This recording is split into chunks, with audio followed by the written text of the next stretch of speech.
What's up guys, in this video I'm going to show you that how you can make your TikTok account private on your mobile phone.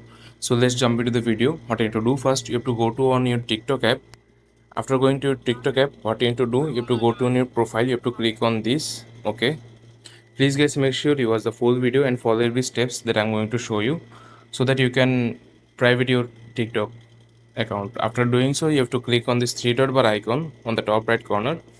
After clicking on that, you can see four options. You have to click on settings and privacy option in the last option.